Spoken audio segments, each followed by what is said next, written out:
नमस्कार बंधुरा बंगघरे स्वागत। आज के আমি কোনোদিনও বানাইনি আগে, এই প্রথম আমি একটা আইসক্রিম বানাবো আম দিয়ে আর দুধ দিয়ে। তো এখানে 3টে আম আমি ছাড়িয়ে রেখেছি আর এই কাপগুলোর মধ্যে আইসক্রিমগুলো বানাবো আর এই কাঠিগুলো ইউজ করব। তো আমি দেখাচ্ছি প্রসেসটা। এখানে দুধ জাল দিচ্ছি আমি। দেখুন দুধটা অনেকটা ঘন হয়ে গিয়েছে। এখানে 500 দুধ ছিল, প্রায় 300 গ্রাম হয়ে গেছে জাল দিয়ে দিয়ে। তো এবার এই দুধটার মধ্যে আমি পরিমাণ মতো স্বাদ অনুযায়ী, মানে যে যেরকম মিষ্টি খাবেন চিনি দিয়ে দেবেন। অনেকটা দুধ কমিয়ে তারপরে আমি চিনিটা দিলাম। চিনিটা দিয়ে এটাকে আরেকটু আমার জাল করতে হবে। জাল করে তারপরে আমি আইসক্রিমটা রেডি করার জন্য ততক্ষণে আমি আমটাকে দানা থেকে ছাড়িয়ে নিচ্ছি। এই যে আমটাকে আমি দানা থেকে ছাড়িয়ে নিয়েছি। এবার এই ছাঁকনির সাহায্যে যাতে কোনো কিছু না থাকে শক্ত শক্ত, আমের একদম মানে মিশ্রণটা যেন খুব ভালো হয় আর কি। তো আমি ছাঁকনির সাহায্যে আমটাকে একটু চেলে নেব।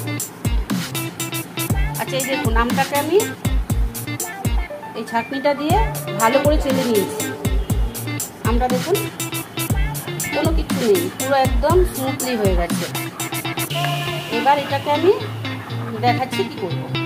আমটাকে আমি একটা অন্য বাটিতে ঢেলে নিয়েছি। আমটাকে আমি একটুখানি জাল করবো, যে গ্যাস ধরিয়ে দিয়েছি। একটুখানি আমটাকে আমি জাল করে নেব।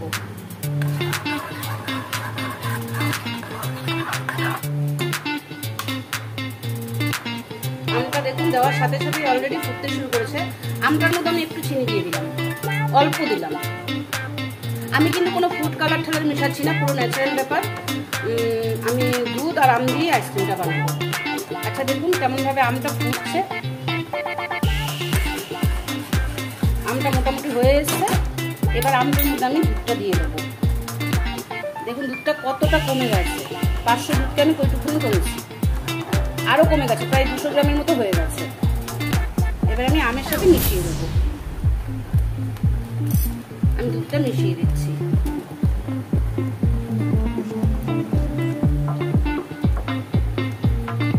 পুরো দুধটাই দিয়ে দিলাম। দিয়ে আমি আবার একটু ভালো করে জাল করে নেব। দেখুন কালারটা কি দারুণ এসছে, অপূর্ব লাগছে। আমি আরেকটু জাল করে নিচ্ছি। এই 5 মিনিটের মতো, 5 থেকে 7 মিনিট আমি আরেকটু জাল করব।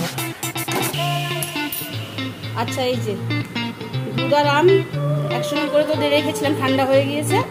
এবার গ্লাসের মধ্যে একটু একটু করে ঢেলে দেবো।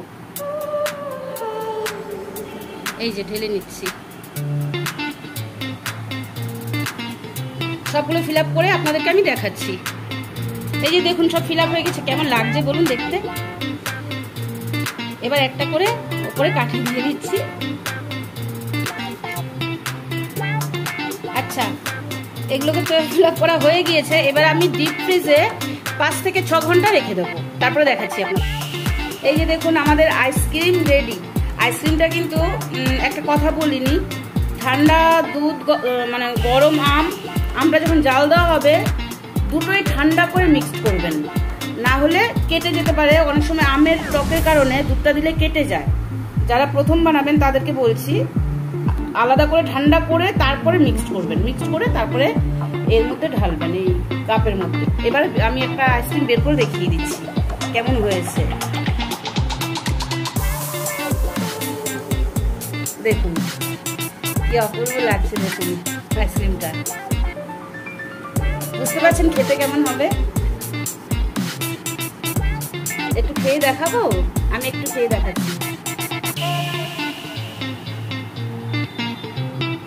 দেখুন আমি একটু কামড়িয়ে খেয়ে নিয়েছি, দারুণ হয়েছে, অপূর্ব হয়েছে। তো আপনারা এইভাবে বানিয়ে নেবেন একটু ঘরের মধ্যে, খুব সুন্দর লাগছে খেতে। আচ্ছা আজকে এই অবধি।